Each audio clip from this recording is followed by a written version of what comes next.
Friends, आज हम कक्षा 7 के बहुत ही रुचिकर चैप्टर या टॉपिक कर सकते हैं पोषण के विषय में बात करेंगे।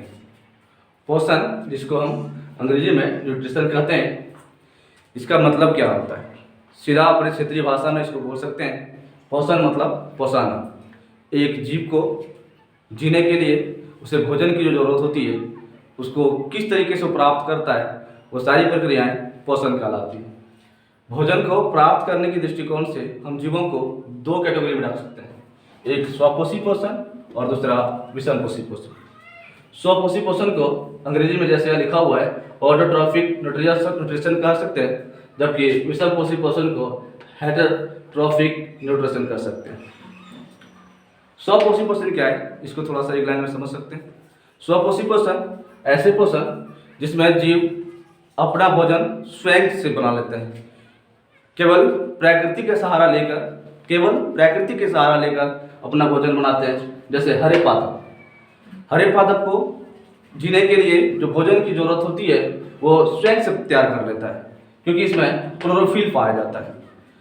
हरे पादप में क्लोरोफिल की उपस्थिति होने की वजह से वो खुद भोजन बना लेता है और उसके द्वारा भोजन बनाने की जो प्रक्रिया है उसको हम प्रकाश संश्लेषण कहते हैं। इस प्रकार हम कह सकते हैं कि स्वपोषी पोषण करने वाले जीव जो हरे पादप के रूप में है, उसमें क्लोरोफिल पाया जाता है और प्रकाश संश्लेषण प्रक्रिया द्वारा भोजन को प्राप्ति करते हैं। जबकि विषमपोषी पोषण के बहुत सारे उदाहरण हैं, लेकिन सबसे पहले हम विषमपोषी पोषण को समझते हैं। विषमपोषी पोषण जिसमें जीने के लिए या भोजन करने के लिए किसी दूसरे जीवों पर निर्भर रहता है, दूसरे जीवों पर आश्रित होता है, उसको हम विषमपोषी पोषण कहते हैं। जैसे मानव और भी जीव जंतु सब विषमपोषी पोषण में आ जाएंगे। इसके और भी कुछ उदाहरण हैं, जैसे एक है परजीवी पोषण। ये पादप होते हुए भी, ये पादप जैसा व्यवहार करते हुए भी ये परजीवी कहलाते हैं। इसके उदाहरण दिए हुए अमरबेल, मिसलेटो, रेफ्लिसिया।